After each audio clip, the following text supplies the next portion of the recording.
மீனராசி அன்பர்கள் உங்களுக்கு இந்த சனி பயிற்சி எப்படி இருக்கும் அப்படின்னா, சனி பகவான் கும்பத்துலேருந்து மாறி மீனத்தில் தான் வந்து அமர்ந்திருக்கார். மீனராசி அன்பர்கள் உங்களுக்கு ஜென்ம குழந்தைலாம் இப்போ இந்த நீட்டுக்கு ப்ரிப்பேர் பண்ணுறவங்க, ஜேஇ ப்ரிப்பேர் பண்ணுறவங்க, இப்போ எம்பிபிஎஸ் ஃபைனல் இயர் படிக்கிறவங்க, தேர்ட் இயர் ஃபோர்த் இயர் படிக்கிறவங்க, எக்ஸாம் கிட்ட நெருங்குற பிள்ளைங்கள்லாம் இந்த மீனராசியில் ரொம்ப இப்படி நம்மளை வந்து காம்ப்ளிகேட் பண்ணுறான் அப்படின்னாலே நம்ம வந்து மூளையில் உட்காந்துட்டோம் அப்படின்னா அவன் இன்னும் நம்மளை வந்து டார்கெட் பண்ணுவான். நம்ம ஓடிட்டே இருக்கோம் அப்படின்னா சனிக்கு ரொம்ப பிடிக்கும். உழைக்கிறவங்கள பிடிக்கும். சேலஞ்சஸ் அக்செப்ட் காலகட்டம் உறவு முறையில் நம்மளாலேயே வந்து பார்த்திங்கன்னா விரிசல் வரும். நம்மளே அந்த விரிசலுக்கு ஒரு காரணமாக இருக்கலாம். அது ஒரு 20% காரணமாவது நீங்கள் இருப்பீங்க அப்படின்னு சொல்லலாம்.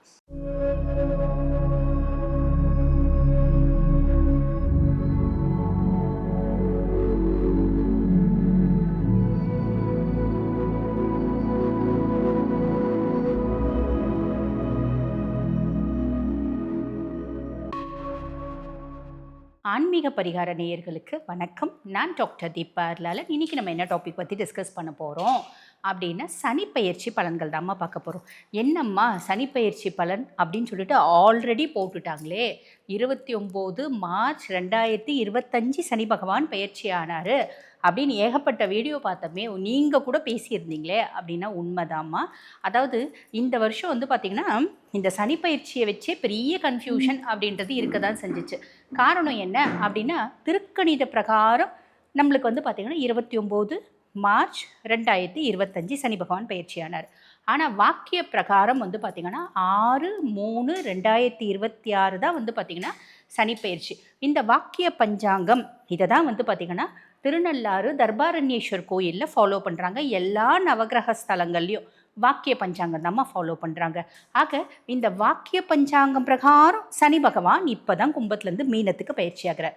பொதுவாக வந்து பாருங்கள், இந்த காலகட்டத்தில் பிறக்கிற குழந்தைங்களுக்கு கூட வந்து பார்த்திங்கன்னா இப்போ ஒரு போன மாதம் அதுக்கு முன் மாதம் நவம்பர் அக்டோபர் இந்த மாதிரிலாம் பிறந்த குழந்தைங்களுக்கு நிறைய பேரண்ட்ஸ் வந்து என்ன கேட்குறாங்கன்னா, ஜாதகம் எழுதும்போது எங்களுக்கு வாக்கிய பிரகாரம் எங்களுக்கு வந்து ஜாதகம் எழுதி கொடுங்க. ஏன்னா இன்றளவும் வாக்கிய பஞ்சாங்கத்தை ஃபாலோ பண்ணுற எத்தனையோ பர்சனாலிட்டிஸ் இருக்காங்க. மீதி பகுதி பர்சனாலிட்டிஸ் என்ன சொல்லுவாங்க அப்படின்னா, இல்லைம்மா எங்களுக்கு திருக்கணித பிரகாரமே எழுதி கொடுங்க அப்படிம்பாங்க. அப்போ என்ன ஆகுது, நாங்களே வந்து என்ன பண்ணுறோம், இந்த திருக்கணித பிரகாரம் கேட்குறவங்களுக்கு சனி பகவான் வந்து பார்த்திங்கன்னா மீனத்தில் இருக்க மாதிரி எழுதி கொடுக்குறோம். இப்போ இது வரைக்கும் இப்போ வாக்கிய பிரகாரம் கேட்குறவங்களுக்கு சனி பகவான் கும்பத்திலே இருக்க மாதிரி எழுதி கொடுக்குறோம். ஏன் இந்த மாதிரி கன்ஃபியூஷன்? 2 பஞ்சாங்கமும் கரெக்டு தானா அப்படின்னா, வாக்கியம் அப்படின்றது நம்மளோட சித்தர்களும் ரிஷிகளும் நம்மளோட மூதாதையர்களும் ஃபாலோ பண்ண ஒரு பஞ்சாங்கம். ஆனால் இந்த திருக்கணிதம் அப்படின்றது அட்வான்ஸ்டு வெர்ஷன் ஆஃப் வாக்கிய பஞ்சாங்கம். 2மே ஃபாலோ பண்ணலாம், எதுவும் தப்பு இல்லை. ஆக எதுக்கு நான் இது சொல்கிறேன் அப்படின்னா, இந்த சனிப்பெயர்ச்சியை குறித்து உங்களுக்கு சந்தேகம் இருக்குது அப்படின்னா அது தெளிவாகணும் அப்படின்றதுக்காக சொல்கிறேன், சரிங்களா? ஆக இந்த 6/3/2026 கும்பத்துலேருந்து சனி பகவான் மீனத்துக்கு பயிற்சி ஆகிறார் வாக்கிய பிரகாரம். ஆக இந்த சனிப்பெயர்ச்சி யார் யாருக்கு என்னென்ன மாதிரி பலன்களை கொடுக்க போகுது சட்டுன்னு பார்த்துடலாம் வாங்க. மீனராசி அன்பர்கள் உங்களுக்கு இந்த சனி பயிற்சி எப்படி இருக்கும் அப்படின்னா, சனி பகவான் கும்பத்துலேருந்து மாறி மீனத்தில் தான் வந்து அமர்ந்திருக்கார்.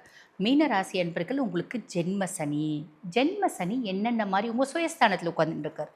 ஜென்ம சனி என்னென்ன மாதிரி பிரச்சனைகளை கொடுக்கும் அப்படின்னா, முதல்ல சனி பகவான் வந்து பாருங்கள் உங்களுக்கு லார்ட் ஆஃப் 11 and 12, அதாவது லாபஸ்தானத்துக்கும் அவன் தான் அதிபன், 12ஆம் பாவம் மோட்ச வரையஸ்தானத்துக்கும் அவன் தான் அதிபன். அவன் சுயஸ்தானத்தில் வந்து உட்காந்துட்டுருக்கான்.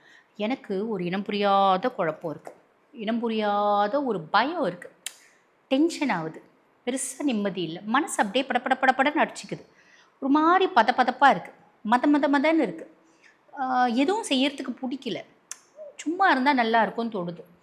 படிக்கிற குழந்தைலாம் இப்போ இந்த நீட்டுக்கு ப்ரிப்பேர் பண்ணுறவங்க, ஜேஇ ப்ரிப்பேர் பண்ணுறவங்க, இப்போ எம்பிபிஎஸ் ஃபைனல் இயர் படிக்கிறவங்க, தேர்ட் இயர் ஃபோர்த் இயர் படிக்கிறவங்க, எக்ஸாம் கிட்ட நெருங்குற பிள்ளைங்கள்லாம் இந்த மீனராசியில் ரொம்ப கஷ்டப்படுது.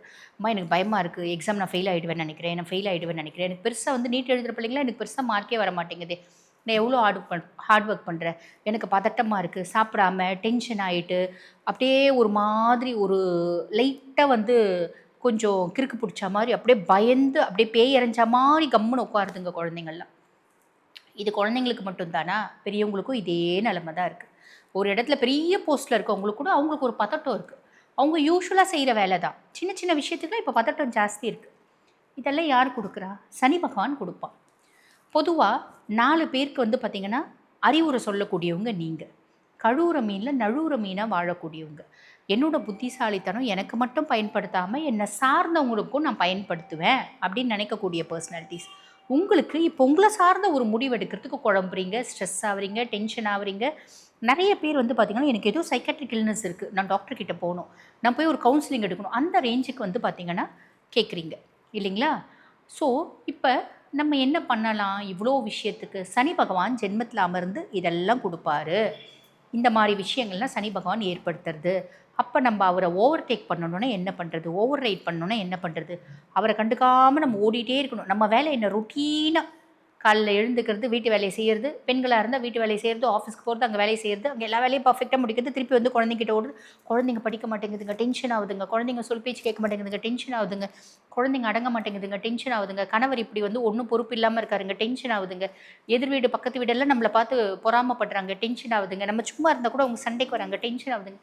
என்ன பண்ண முடியும்? எல்லாத்துக்கும் டென்ஷனாக என்ன பண்ண முடியும்? அமைதியாக இருக்கு. ஜென்ம சனி நம்ம மூளையை தின்னுவான். அமைதியாக இருங்க. அமைதியாக இருக்கிறது நல்லது. அதுக்கும் மேலே பொதுவாக வந்து பாருங்கள், சனி இப்படி நம்மளை வந்து காம்ப்ளிகேட் பண்ணுறான் அப்படின்னாலே நம்ம வந்து மூளையில் உட்காந்துட்டோம் அப்படின்னா அவன் இன்னும் நம்மளை வந்து டார்கெட் பண்ணுவான். நம்ம ஓடிட்டே இருக்கோம் அப்படின்னா சனிக்கு ரொம்ப பிடிக்கும். உழைக்கிறவங்கள பிடிக்கும், சேலஞ்சஸை அக்செப்ட் பண்ணிக்கிறவங்கள பிடிக்கும், சேலஞ்சஸை ஓவர் கம் பண்ணுறவங்கள பிடிக்கும். அவன் என்ன ப்ராப்ளம் கொடுத்தாலும் அவனை எதிர்த்து வந்து பார்த்திங்கன்னா போராடுறவங்கள ரொம்ப பிடிக்கும். ஸோ போராடுங்க. போராடினீங்களான்னா எந்த விதமான பிரச்சனைகளும் இல்லை, எல்லாமே நல்லபடியாகவே நடக்கும். அதுக்கும் மேலே சனியினோட பார்வை 3, 7, 10 இல்லைங்களா? நம்மளோட இளைய சகோதர தைரியஸ்தானத்தை பார்க்குறோம். அப்போ எனக்கு தைரியமே குறைஞ்சிட்ட மாதிரி எனக்கு தோணும். நான் ஒரு விஷயத்த முடிவு பண்ணேன், அந்த விஷயத்த செஞ்சுட்டு போகிற தப்பாக முடிவு பண்ணிட்டணும், இதை செய்யாமல் இருந்தால் ஆயிருந்திருக்குமோ, நம்ம வந்து ஏன் இதை செஞ்சோம், இதை செஞ்சு நம்ம மொத்தமாக வந்து பார்த்திங்கன்னா நம்ம லைஃபே ஸ்பாயில் பண்ணிக்கிறோமே, அப்படி எப்படின்னு ஒரு குழப்பம் வரும். இல்யூஷனரி டிஸார்டர் இருக்கிற மாதிரி தோணும், அது இருக்காது, ஜஸ்ட் அன் இல்யூஷன். இது சனி கொடுக்குற இல்யூஷன். நம்ம அனலைஸ் பண்ணணும் அப்படின்னு ஞாபகம் வச்சுக்கணும். நம்ம தம்பி தங்கச்சி நம்ம தம்பி நம்மளை முழுசும் ஏமாத்துறான், அவனை நம்பக்கூடாது அப்படின்னு முடிவு வரக்கூடாது. பார்க்கணும், அனலைஸ் பண்ணணும். உண்மையாகவே ஏமாத்துறானா, உண்மையாகவே அவனுக்கு பாசம் இல்லையா, பாசம் இல்லைனா கூட நம்ம தம்பி இல்லை, நம்ம செய்யலாம் அப்படின்ற மாதிரி ஒரு விஷயம். புரியுதுங்களா? அனலைஸ் பண்ணக்கூடிய கெப்பாசிட்டி உங்களுக்கு இயற்கையாகவே இருக்குது. ஏன்னா உங்களோட ராசியாதிபதி குரு பகவான், அதுக்கும் மேலே சுக்கிரன் உச்சமடையக்கூடிய ராசி. உங்களுக்கு இயற்கையாகவே நிறைய எக்ஸ்ட்ராடினரி ஒரு பர்ஃபெக்டான characters, analysing capacity, always alert, இந்த மாதிரி நிறைய விஷயம் இருக்குது. அதை நீங்கள் வந்து பார்த்திங்கன்னா யூட்டிலைஸ் பண்ணிக்கோங்க. புதுசாக இந்த குழப்பம் அப்படின்றது, மந்த நிலை, இதெல்லாம் ஓவர்டேக் பண்ணணும் நம்ம. அதே மாதிரி 7ஆம் பாவத்தை பார்க்குறார். என் கணவர் எனக்கு துரோகம் பண்ணுறார், என் கணவனோட கேரக்டரில் நிறைய மாற்றம், அவர் வந்து தப்பாக போகிறார், அவருக்கு என் மேலே பாசமே இல்லை, அவருக்கு எனக்கு ஒத்து வரல, அவர் ஏதாவது 2 வார்த்தை சொன்னால் நான் 20 வார்த்தை பேசுறது, அவர் ஏதாவது 20 வார்த்தை பேசுனாருன்னா நான் 200 வார்த்தை பேசுறது, எனக்கு நீ வேணாம் அப்படின்னு முடிவு பண்ணுறது. அதெல்லாம் செய்யக்கூடாது, விட்டு கொடுத்துருங்க. அவங்களே பெரிய ஆளாக இருந்துட்டு போட்டோம், கடைசி வரைக்கும் நான் விட்டு கொடுக்குறேன். விட்டு கொடுக்குறவங்க கெட்டு போகிறதில்ல அப்படின்ற மாதிரி விட்டு கொடுத்து வாழறீங்க அப்படின்னா உறவு முறையில் விரிசல் வராது. இல்லைன்னா இந்த காலகட்டம் உறவு முறையில் நம்மளாலேயே வந்து பார்த்திங்கன்னா விரிசல் வரும். நம்மளே அந்த விரிசலுக்கு ஒரு காரணமாக இருக்கலாம். அது ஒரு 20% காரணமாவது நீங்கள் இருப்பீங்க அப்படின்னு சொல்லலாம். சிலர் வந்து 70%, 90% இவங்களே காரணமாக இருப்பாங்க. ஸோ அந்த மாதிரி காரணமாக ஆகிடாதீங்க உங்கள் குடும்பம் கெட்டுறதுக்கு. விட்டு கொடுத்து போங்க. இதே விஷயம் தான் நீங்கள் பிஸ்னஸ் பண்ணுறீங்க அப்படின்னா உங்கள் பிஸ்னஸ் பார்ட்னர்கிட்டையும் விட்டு கொடுத்து போங்க. அதே மாதிரி 10ஆம் பாவம் தொழில் ஸ்தானத்தை சனி பார்க்குறான். வேலை செய்கிற இடத்துல ஏகப்பட்ட ப்ரெஷர்ஸ். என் மண்டையை தின்றாயா எங்கள் ஐயர் அஃபிஷியல். என் மண்டை வந்து பார்த்திங்கன்னா ப்ரெஷர் குக்கர் மாதிரி ஆயிடுச்சு. கீழே வேலை செய்கிறவன் செய்ய மாட்டேன்றான், ஹையர் அஃபிஷியல் என்ன திட்டுறான், சுயஸ்தாபனம் வச்சு நடத்துகிறான், ஒரு ஒர்க்கர் ஒழுங்காக இருக்க மாட்டேங்கிறான், பெருக்கிறவ கூட ஒழுங்காக பெருக்க மாட்டேன்றான். இப்போ அப்படிலாம் தான் இருக்குது இல்லைங்களா? பெருசாக அதெல்லாம் யோசிக்க வேண்டாம். அவங்களெல்லாம் நம்பி நம்ம தொழில் ஸ்டார்ட் பண்ணல, நம்ம தொழில் ஸ்டார்ட் பண்ணணும் நம்மளை நம்பி. அந்த நம்பிக்கையை வந்து நீங்கள் விட்டுறாதீங்க. அதே மாதிரி ஒரு இடத்துல வேலை செய்கிறீங்க அப்படின்னாலும் இன்றைக்கி அவன் ஹையர் அஃபிஷியலாக இருப்பான், நாளைக்கு வேறு இடத்துக்கு ட்ரான்ஸ்ஃபர் ஆகி போயிடுவான். நான் 15 வருஷமாக இந்த இடத்துல வேலை செய்கிறேன், நான் இன்றைக்கி இந்த இடத்துல எவ்வளோக்கு எவ்வளோ பொறுத்து போகிறனோ நாளைக்கு ஒரு பெரிய இடத்துல போய் உட்கார்றதுக்கு இது வந்து பார்த்திங்கன்னா ஒரு அஸ்திவாரமாக இருக்கும். அப்படின்றது விட்டு கொடுக்குறீங்க அப்படின்னா நிறைய நல்ல விஷயம் நடக்கும், கவலைப்படாதீங்க. இது பொதுவான பலன்கள். நான் படிக்கிற குழந்தைம்மா, எனக்கு எப்படி இருக்கும் அதை நான் படிக்கும் போதே சொன்னேன். எனக்கு மார்க் வரல, எனக்கு டென்ஷன் ஆகுது, நான் இந்த வருஷமும் நான் 3 வருஷமாக எம்பிபிஎஸ் எழுதுறேன், இந்த வருஷமும் நான் எம்பிபிஎஸ் எழுத மாட்டேன், நான் வாங்க மாட்டேன், எனக்கு நல்லா தெரிஞ்சு போச்சு, இப்போயே தெரிஞ்சிருச்சு, சான்ஸே இல்லை அப்படின்னு யோசிக்காதீங்க.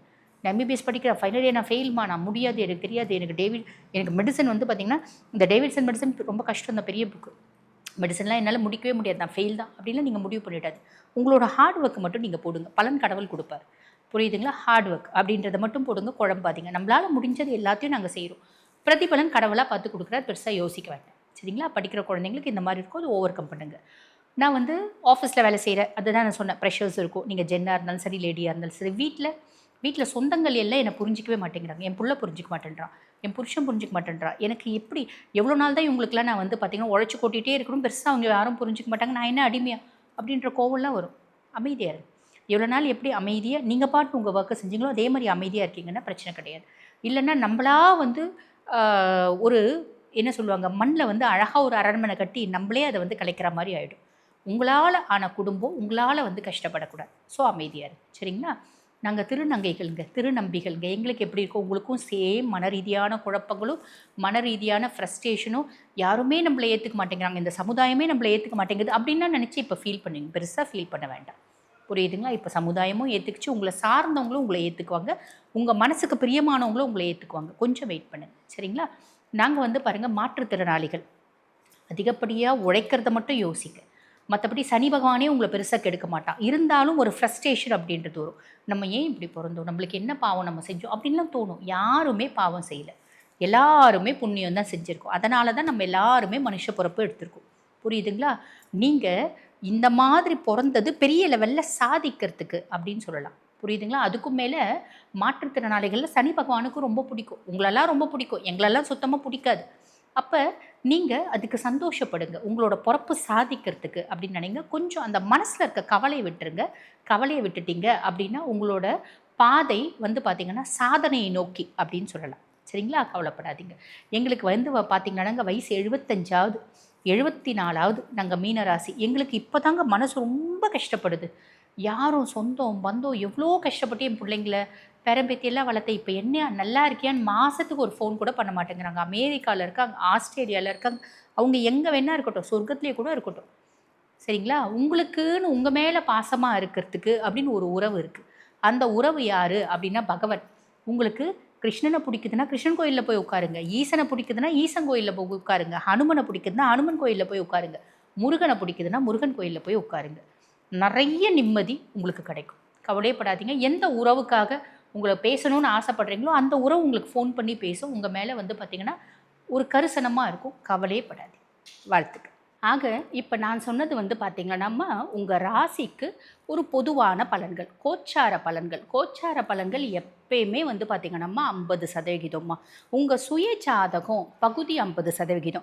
உங்கள் சுய ஜாதகத்தில் நல்ல தசை நடக்குது, தசநாதன் வலுத்து இருக்கான் அப்படின்னா 100க்கு 100% நான் சொல்லக்கூடிய பலன்கள் அப்படின்றது வரும்மா. இப்போ தசநாதன் வலுவடைஞ்சி இல்லை ரொம்ப வந்து வீக்காக இருக்கான், இல்லை கெட்டு போயிருக்கான் அப்படின்னும் போது ஏறக்குறைய 30 to 40% பலன் அப்படின்றது ஒரு புரிஞ்சிருக்கும்னு நினைக்கிறேன். சரி, இப்போ இந்த பதிவை பார்த்துட்டு இருக்க நீங்கள் எங்களோட சுய ஜாதகத்தை நாங்கள் அனலைஸ் பண்ணிக்கணுமா?